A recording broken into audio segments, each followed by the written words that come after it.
حضرت موسیٰ علیہ السلام کا زمانہ مبارکہ ہے، ایک شخص نے اپنے کزن کو، اپنے چچا کے بیٹے کو، چچا زاد کو قتل کر دیا اور خود ہی اس کا مدعی بن کے حضرت موسیٰ کے پاس آیا کہ بتائیے جناب میرے اس بھائی کو کس نے قتل کیا ہے؟ حضرت موسیٰ نے ایک سادی سی بات کی، کیا فرمایا؟ وَإِذْ قَالَ مُوسَىٰ لِقَوْمِهِ إِنَّ اللَّهَ يَأْمُرُكُمْ أَن تَذْبَحُوا بَقَرَةً۔ حضرت موسیٰ علیہ السلام نے اپنی قوم سے کہا کہ اللہ تمہیں حکم دیتا ہے کہ ایک گائے ذبح کرو، گائے کا کچھ حصہ مقتول کو مارو، وہ خود اٹھ کے بتا دے گا مجھے کس نے قتل کیا ہے۔ یہ پہلا سپارہ ہے قرآن مجید کا، آپ اس کو دیکھ لیں، یہ آیت نمبر 67 سے شروع ہو رہا ہے۔ اب وہ چونکہ ذبح کرنا نہیں چاہ رہا تھا، اس کو پتا تھا کہ مجرم تو میں خود ہوں، وہ ذبح چونکہ کرنا نہیں چاہ رہا تھا، اس سے کہا کہ مارو ایک حصہ گائے کا، اس کو تو یہ اٹھ کے بتا دے گا۔ تو اس نے جواب کیا دیا؟ قالوا اتتخذون ہزوا، یعنی لگا آپ میرے ساتھ مذاق کرتے ہیں، کبھی ایسا بھی ہوا ہے؟ قال اعوذ باللہ ان اکون من الجاہلین، حضرت موسیٰ علیہ السلام فرمانے لگے میں اللہ کی پناہ مانگتا ہوں میں جاہلوں میں سے ہو جاؤں۔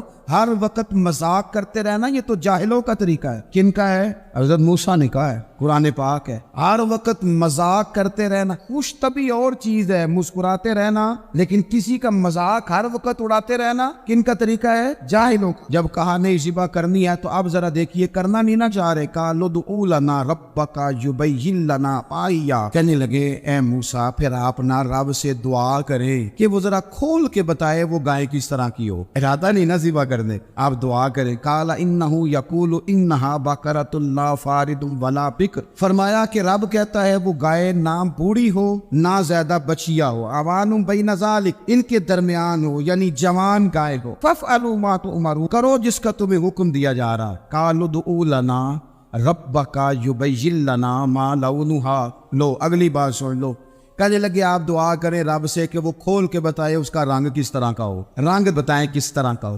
قال انہ یقول انہا بقرۃ صفراء، فرمایا رب فرماتا ہے کہ صفراء رنگ کی ہو، یعنی گہرے زرد رنگ کی ہو۔ یہ رب فرماتا ہے اس طرح کی گائے ذبح کرو۔ فاقع لونہا تسر الناظرین، اور جب کوئی اسے دیکھے تو اسے اچھا بھی لگے، آنکھوں کو اچھی لگے وہ گائے، اس طرح کی گائے ذبح کرو۔ لو اتنی باتیں بتا دی۔ قالوا ادع لنا ربک یبین لنا ما ہی، کہنے لگے نہیں آپ پھر دعا کریں اللہ ذرا کھول کے بتائے گائے کس طرح کی ہو۔ ان البقرہ تشابہ علینا، ہمیں ذرا گائے پر شبہ پڑ گیا ہے کس طرح کی ذبح کرنی چاہیے۔ وَإِنَّا إِنشَاءَ لَمُهْتَدُونَ، اگر اللہ نے چاہا تو ضرور ہم ہدایت پا جائیں گے۔ پھر اللہ تعالیٰ نے فرمایا کہ قال انہ یقول انہا بقرۃ لا ذلول تثیر الارض، گائے اس طرح کی ہو کہ وہ کبھی کھیتی میں نہ چلائی گئی ہو، یعنی اس کو کبھی کام نہ اس سے لیا گیا ہو۔ بیل کو لوگ لگاتے تھے نا، جو کام آج ٹریکٹر سے لیا جاتا ہے وہ گائے بیل سے لیا جاتا تھا، تو وہ کھیتی باڑی کے کام نہ اس کو لگایا گیا ہو، ولا تسقی الحرث، اور نہ اس سے پانی نکالا گیا ہو، نہ کھیت چلانے ہل چلانے میں لگائی گئی ہو، اور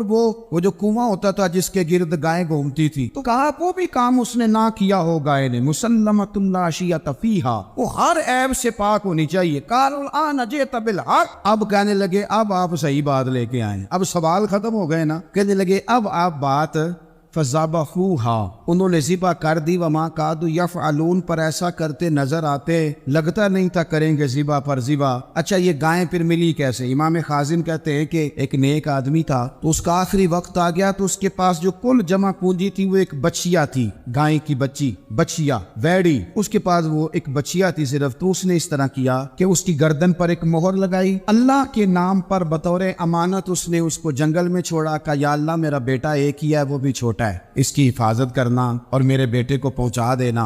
بچہ بالغ ہو گیا، اس کی ماں نے کہا بیٹا جو امانتیں رب کے پاس رکھوائی جائیں نا ان میں خیانتیں نہیں ہوا کر، جا کے جنگل میں آواز دے تیری گائے واپس آ جائے۔ اس نے جا کے جنگل میں آواز دی کہ وہ جو میرے باپ نے امانت رکھوائی تھی وہ کدھر ہے؟ وہ نشان لگی ہوئی گائے دوڑتی ہوئی اس کے پاس آئی۔ واللہ خیر الرازقین، جب رب بندوبست کرے، جب اللہ بندوبست کرے تو پھر معاملہ اور ہوتا ہے۔ وہ گائے آ گئی، اب اس نے کیا کیا اس نوجوان نے کہ وہ گائے گھر لایا، ماں سے آ کے کہا کہ اماں یہ تو اللہ نے فضل کر دیا۔ ماں کہنے لگی پتر حالات ہمارے خراب ہیں، منڈی میں لے جا اسے بیچ دے، لیکن سودا میری مرضی کے بغیر طے نہ کرنا۔ کس کی مرضی کے بغیر؟ کس کی؟ اماں کی مرضی۔ اور سنو یار، تھے کچھ لوگ جن کو لوگوں نے تانے بھی دیے کہ تم ماں کے پیچھے لگ گیا ہے، لوگوں نے بڑا کچھ کہا، پر جو ماں کی مرضی پہ لگے ناکام نہیں ہوتے زندگی میں۔ یہ دیکھو ماں کی مرضی پہ لگا. اس کی قیمت کتنی تھی گائے کی؟ بڑی مہنگی تھی پر 3 دینار کی تھی. منڈی میں لے گیا 3 دینار اس کی قیمت لگ گئی.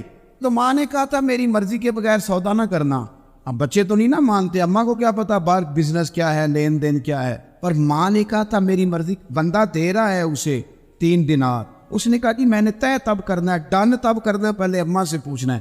گھر جا کے اماں سے پوچھا, اماں کہنے لگی دے دے. واپس آیا تو اس نے کہا کہ میں 6 دینار دیتا ہوں پر میری شرط ہے, ماں سے نہیں پوچھنا. اس نے کہا تو 12 بھی دے, ڈن تب بھی ہونا ہے جب اماں نے کہنا ہے. وہ جب اس طرح کی اس نے گفتگو کی, واپس اپنی والدہ کے پاس گئے, کہنے لگے اماں سمجھ نہیں آتی, 3 دینار کی گائے بندہ 12 میں خریدنے کو تیار ہے, شرط لگاتا ہے کہ اماں سے نہیں پوچھنا. تو والدہ کہنے لگی پتر پہلے اس سے جا کے پوچھ کیا وہ ہے کون, یہ کوئی روحانی معاملہ ہے, کوئی غیبی مدد ہے, پوچھ. اس سے جا کے پوچھا تو وہ کہنے لگا میں تو فرشتہ ہوں اللہ کا, تو نے گائے بیچنی نہیں اس لیے کہ تیرا باپ بھی نیک ہے, تیری ماں بھی نیک ہے, رب تیرے رزق میں برکت پیدا فرمانا چاہتا ہے.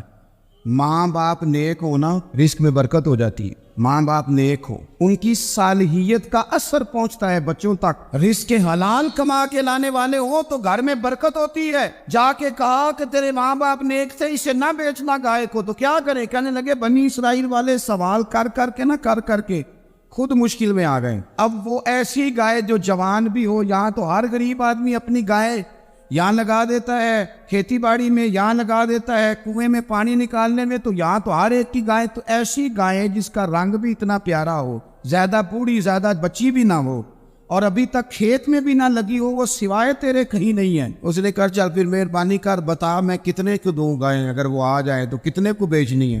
اسے کہنا کوئی نہیں, ریٹ تو زیادہ کرنا ہی نہیں. ان سے کہنا گائے کے اندر سے گوشت نکال دے اور جتنا گوشت ہے اتنے پیسے بھر دے, اس کی کھلڑی بھر دے. اب وہ بنی اسرائیل والے ڈھونڈتے پہنچ گئے. کہا جناب گائے 3 دینار کیا 6 لے لو. اس نے کہا نہ بھائی, ذبح کروں گا, گوشت نکالوں گا, جتنا وزن گوشت کا اتنے پیسے بھرو گے, کھاؤ گے تو پھر گائے تمہیں ملے گی. اب مجبور تھے, کیا کرتے؟ ابن کثیر حدیث لائے ہیں, امام سیوطی نے در منصور میں بھی لکھی ہے. نبی پاک صلی اللہ علیہ وسلم نے فرمایا سنو جوانوں, اور اسے دل کی تختی پہ لکھو. نبی پاک علیہ السلام نے فرمایا اگر بنی اسرائیل والے زیادہ سوال نہ کرتے تو اتنی مشکل کا شکار نہ ہو. انہوں نے سوال اتنے کیے کہ چارہ نہیں ہے اب ان کے لیے, چارہ نہیں ہے اب ان کے لیے کہ یہ ادھر ادھر جا سکے. مجبوری بن گئی, یہی گائے خریدنی ہے, یہی لے جانی ہے. اب اتنا سارا مال جمع کر کے وہ گائے خریدی, ذبح کی. تو مقتول کو جب اس کا ایک حصہ مارا تو اس نے اٹھ کے کہہ دیا یہ جو مدعی بنا ہوا ہے نا, یہی تو میرا قاتل ہے, یہی تو میرا قاتل ہے, یہی تو ہے, اس نے یہ سارا کام کیا.